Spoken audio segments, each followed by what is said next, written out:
The sea is ferocious and powerful, and only someone that really lives here and understands what we have really comes to love our Southern Ocean and its inhabitants.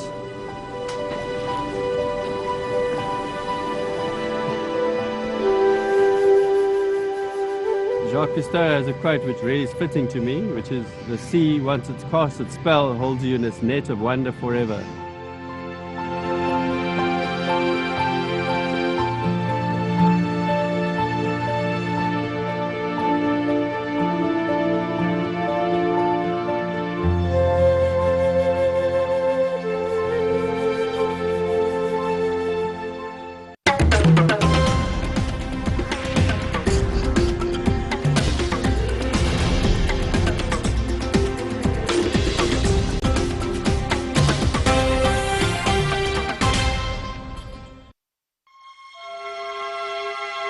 David de Villiers is a master seaman. Based in Cape Town in South Africa, sailing is his life.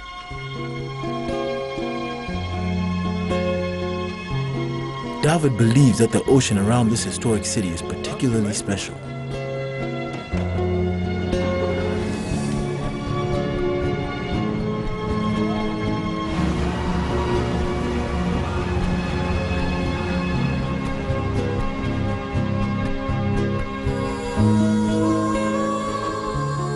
I did quite a bit of time around the Caribbean and the Mediterranean super yacht circuit, and even though it was a lot of fun, a lot of that wasn't adventurous enough for me. Skipping from port to port around there, it's quite sedate.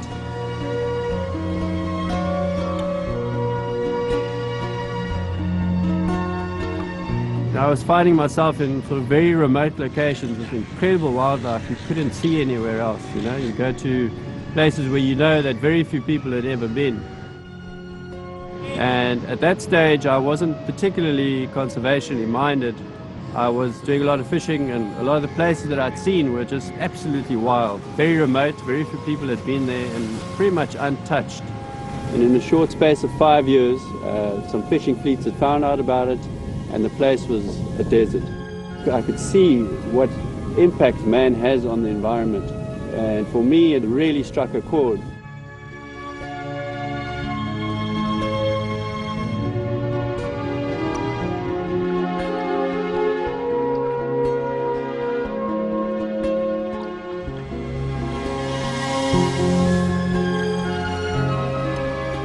I'd seen the ocean very specifically through my lens, and I could see that there weren't people really taking other people out to show them what I was seeing. So there was a gap for me to fill.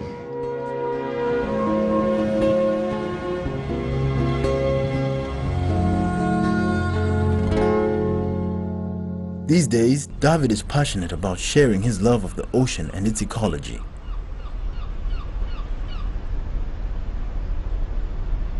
He has formed a partnership with Cape Town's Two Oceans Aquarium to take parties of school children on boat trips. The aim is to extend the knowledge gained from the popular educational visits to the city's aquarium. And the children are certainly excited to learn. So all I want you to do is go inside and have fun, okay? That's what we are here for, yes. I would like to see the sharks. I want to see the pufferfish. Clownfish, or like with frizzy on top. Jellyfish, fishes, starfish, and baby sharks.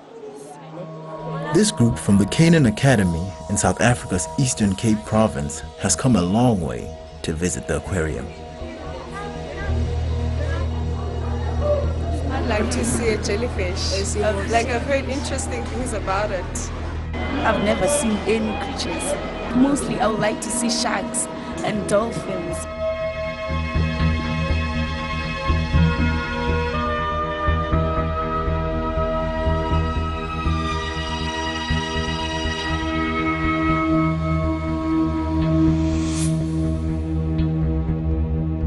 The aquarium has developed a staff of special teachers deployed to keep their young visitors fully informed about the wonders on view here. My name is Konzani Lembeni. I am one of the Two Oceans Aquarium teacher. I came with no background and they asked me if I would come and work for the aquarium, provided they would send me to UNISA and I'll be studying zoology and environmental science part-time. The Two Oceans Aquarium is called Environmental Education Center. We've got 2 discovery centers where we allow kids coming from schools that can come and learn the experience of marine life. In order for them to be able to engage and understand the animal, they have to touch and look at the animal. And the first reaction, they don't want to touch it at all. Once I encourage them and they touch it, you can see the big smile from the faces. They look at the animal and get excited. Say, this one, you look at that one, it's so cool.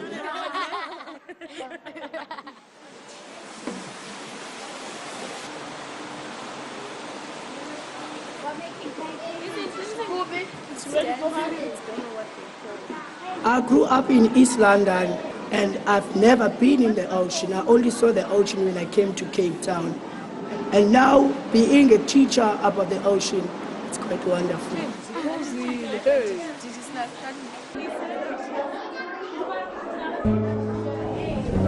Throughout my life, I've been profoundly affected by the wildlife that I've encountered through spending so much time on the water.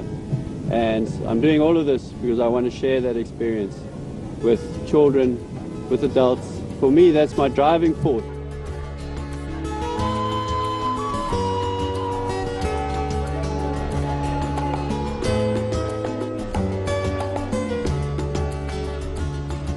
For a lot of fish species, it's already too late. There have been species that have collapsed entirely from overfishing. Our lobster fisheries is 3% of what it was 50 years ago. The tuna fishing is marginal. The bottom line is that it is the end of the line. We are running out of fish, and people need to take responsibility for that and understand that it's a reality. What I have realized is that a hardline conservation message falls on deaf ears. But if you create an ocean lover or an ocean appreciator, you've got a chance people will take conservation seriously.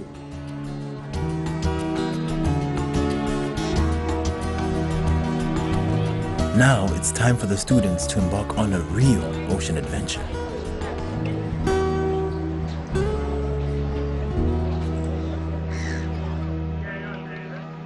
Good morning, my name is David. I'll be taking you guys out.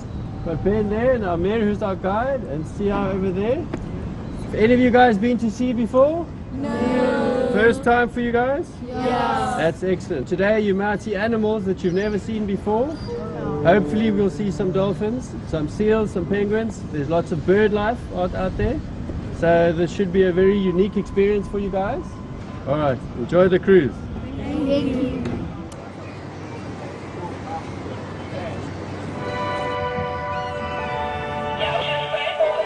Okay, cast off please.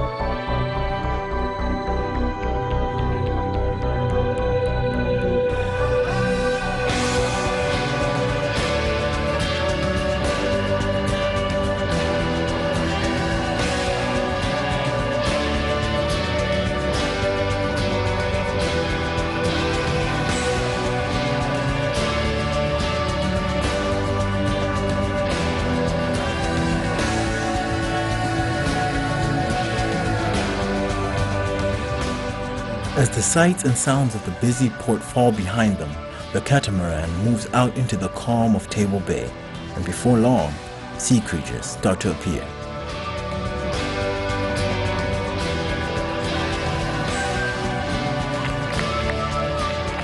We want to introduce the school groups we have on board to our marine environment. It's a very novel experience for them, and we hopefully can plant a seed with them to love and understand the sea and with that seed, we hope that they grow environmental conscience.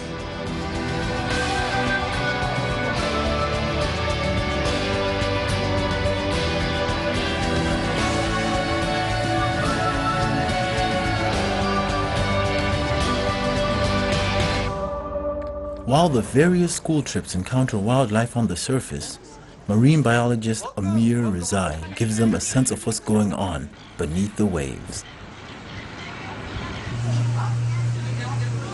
As we're going out, I'm going to tell you a little bit about what's happening here in Table Bay on the Atlantic Ocean. The water is very cold. You can feel the temperature of the air is cooler than it was inside the harbor, right?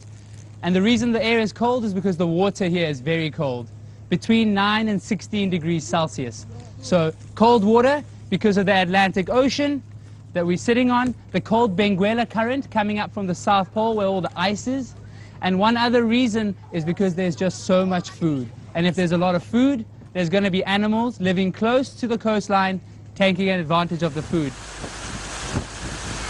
With some parties, Amir is asked to give practical demonstrations of ocean ecology right here on board.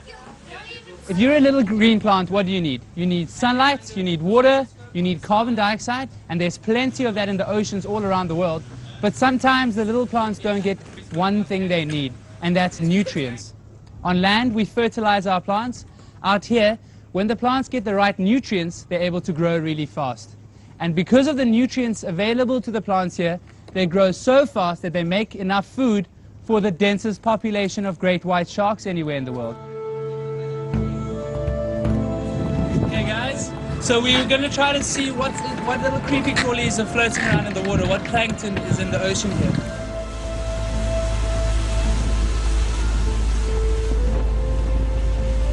Since I can remember, I've spent time near the sea.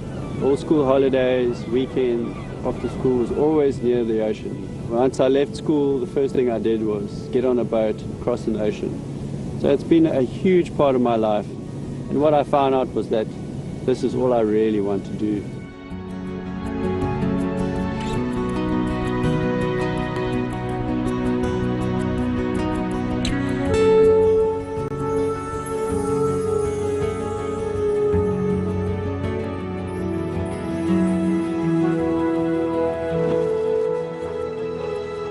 Popular amongst David's ocean adventures are the diving expeditions. All right, good morning, Kurt. Morning. Welcome aboard. We've got a southeasterly wind, light southeasterly wind at this stage. We've had a storm pass the last few days, so the visibility might have shifted, but we could only really know once we go out there.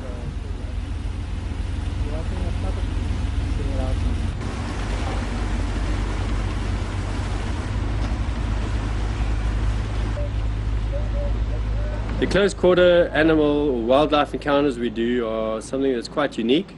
We know which species are around at which specific times of the year or in specific weather conditions, and we guide them through what they see and what the species are and get them close enough that they can have an encounter.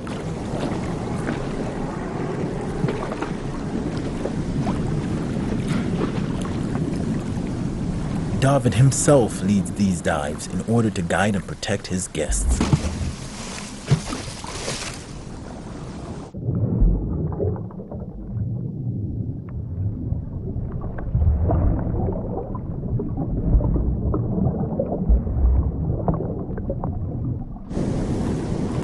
And I've run up against us.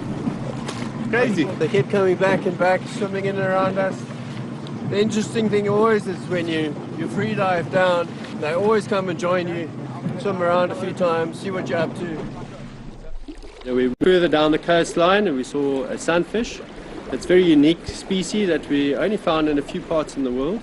They're such crazy looking creatures, you know, you kind of immediately you start to think, what is this? Where does it come from? Why does it look like it does?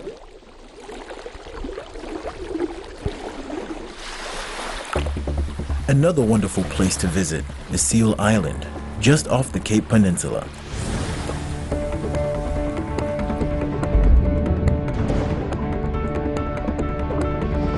David often takes his underwater camera to record what he sees.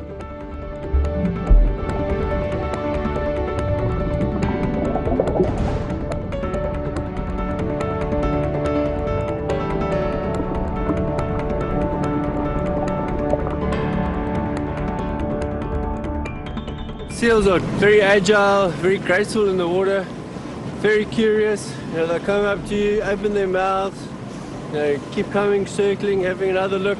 And sometimes they'll mock charge you, you know. They'll just come to you and open their mouths like this.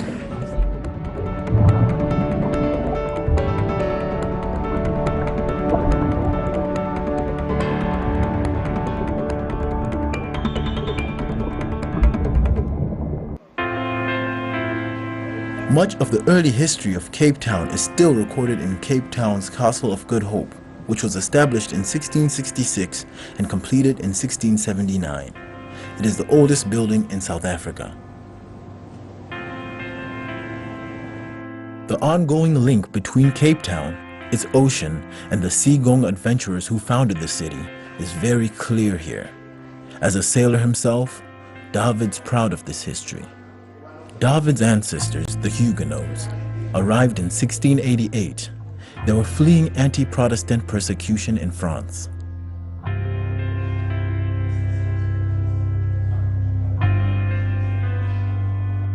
Interesting in this painting is the number of crew members on board. A boat like that would need a crew of 60, 70 to be able to operate it properly. For its size, today you would have an equivalent of maybe 4 or 5 people that would run a similar sized vessel with a similar type of capacity. A seaman during that period of history had a 50% chance of dying within his first 10 years of maritime service. David is very aware of the links between Cape Town and the dangers that lie in wait for sailors who negotiate the stormy sea that surrounds it. We had the biannual Cape to Rio yacht race set off from Cape Town with a reasonably calm day. And within 12 hours, the race fleet was into some seriously heavy weather, and very sadly, there was a fatality.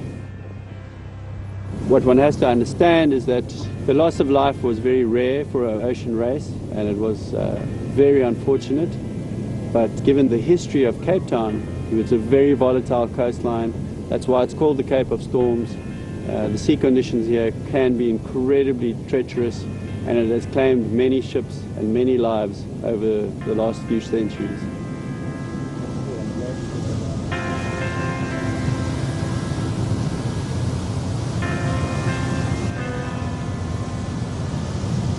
Another aspect of the ocean experience that David offers his clients is the chance to experience some deep-sea sport fishing. For this, David takes out the largest of his ocean-going catamarans.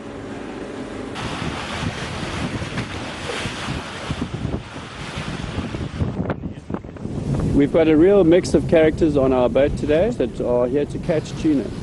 So it raises an interesting question for someone that is trying to teach people about the environment. The way I see it at the moment is that we have an opportunity to teach people about sustainability. And we fish for the table, i.e. for consumption. Any fish that goes over a certain limit, we throw back in the sea. And we only fish species that are bountiful and that are non-threatened at this point in time.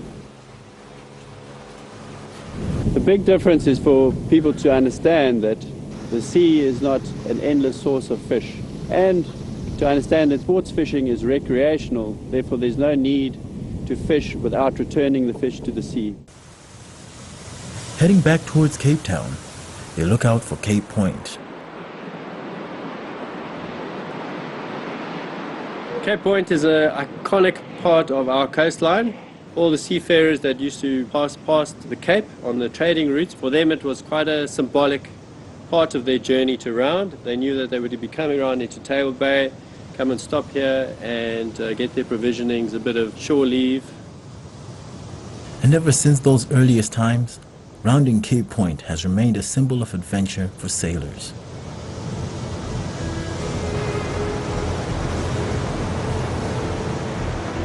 But before long, David will sail past this treacherous shoreline again, on his way to another ocean adventure. The intention today is to get the guys into warm, clean water, which runs with a current far off the Cape Point, about 30 or 40 miles. In that current, we often find macos and blue sharks, and it gives the clients a fantastic opportunity to get very close to these beautiful, beautiful sharks. David leads his guests into the water. He wants to guarantee clients a magical and safe diving experience.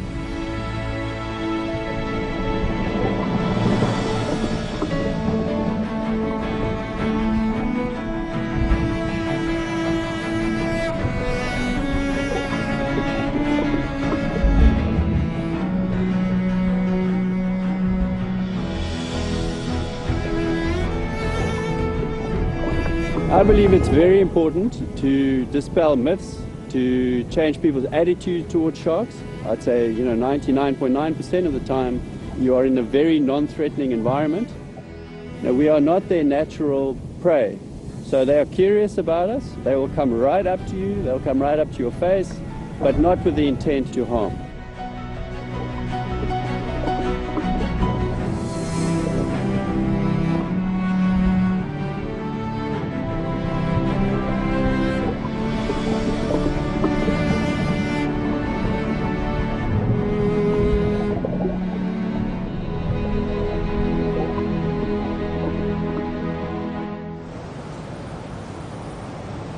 Back in port, David turns his mind to his crew. Today's exercises, we're going to do some boat handling exercises.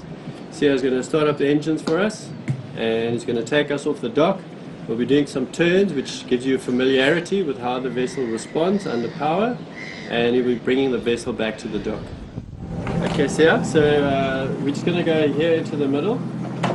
Then we're going to stop the boat, and we're going to do a couple of figure of eights, okay? We're going to do one engine forward, one engine back. Okay. Twist the boat for us. Okay, that's it. Do a helm center. That's it, perfect, perfect. Okay, so you want to get yourself into position there, that you're going to come in and go to the dock. All right, looking good. Sia came to us about 2 years ago. He's in a process of learning the ropes, so to speak, and gaining the experience to one day become a skipper. So part of that process is learning theoretical knowledge, and part of that process is learning the practical knowledge. Also being able to understand the weather conditions we have on a daily basis, what that means in terms of boat handling, and more importantly, what that means for passenger safety. Sia lives in the Capricorn Township. It's a much harsher world on the other side of the peninsula.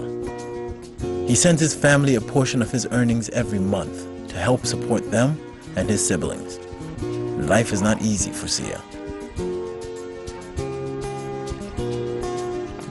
At 22 years of age, Sia Molela has a dream of his own. He wants to follow in David's footsteps. I will always dream to one day to work on the sea. My dreams are coming true now.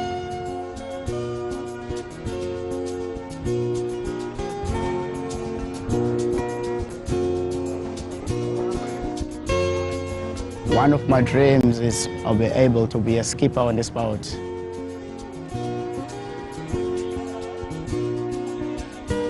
I have great hopes for the future for him. When he came to us, he'd never spent one day on the ocean. And in the time of period that he's worked for us, he's become to appreciate wildlife, he's come to appreciate the life on the sea. And if you ask him, that's what he wants to do now. And I'm busy with trying to sort my papers out and the skipper's license. I think it'll be early next year, in February, January. I think I'll be fit enough to do that. And I can see how his love for the ocean has grown just by spending time on the ocean. So that gives me hope for everybody else that we have an ability to make ocean lovers out of the layman.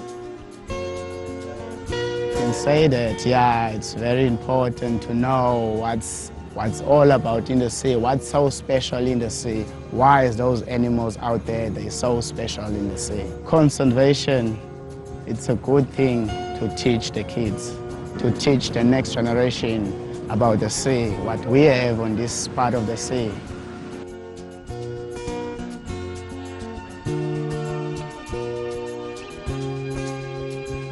It is a wild piece of coastline, but in the wildness there's incredible beauty. The sea's ferocious and powerful, and it's only someone that really lives here and understands what we have really comes to love our Southern Ocean and its inhabitants.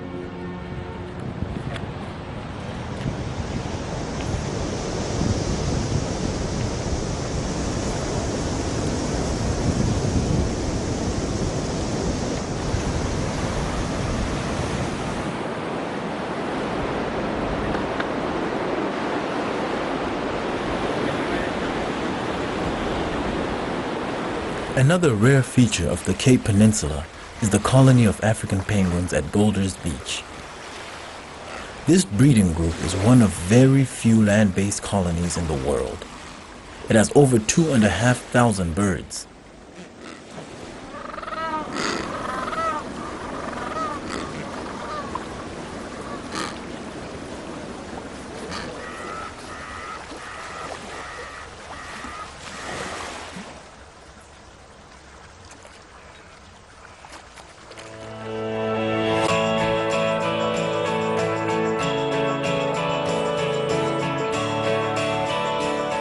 Another of the peninsula's secluded beaches is Barkhoven. It was here that David first learned his love of the ocean as a very young boy. Some of his earliest memories of the sea were formed here, just as David's father used to bring him here every week. David in turn brings his own son and daughter in the hope they inherit his love of the ocean. This place is where my connection with the sea began. One of my earliest memories of being next to the ocean is right here in this cove. Even though the water here most of the time is probably 10 degrees, I can remember never having a wetsuit and spending so many hours just playing in around the rock pools in the kelp forests.